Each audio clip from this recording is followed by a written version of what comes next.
Pour Charlie, c'est jour de baptême de plongée. L'accompagnement se veut précis et délicat pour la mise à l'eau. Un dispositif rassurant pour sa mère. L'épilepsie et la plongée, c'est pas compatible. Donc du coup, pour lui, c'était inespéré qu'il puisse vivre cette expérience-là. Cet enfant de 13 ans souffre de ralentissement cognitif et peut à tout moment être pris d'une crise et ainsi manquer d'oxygène. Tu vas mettre le gilet? Allez, vas-y. Allez, approche-toi. Voilà. Bien.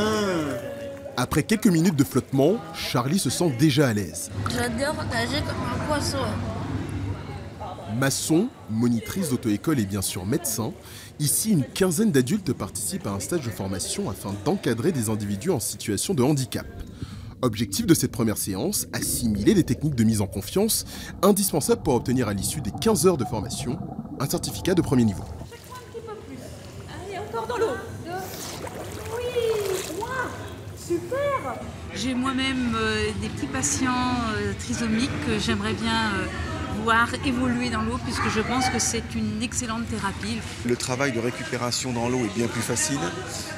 Ça permet de déstresser aussi le travail de rééducation.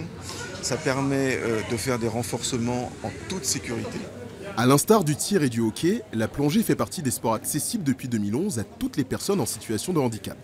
L'association Plongée Loisirs Chalon, à l'initiative de cette journée de formation, déplore le manque de formateurs qualifiés, seulement une dizaine en Bourgogne.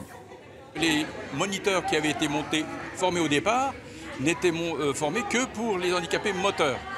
Donc ils ne pouvaient pas encadrer de jeunes avec des problèmes mentaux. Après 1 heure dans l'eau, les 5 jeunes partent chacun avec un diplôme de plongeur. Et Charlie en redemande.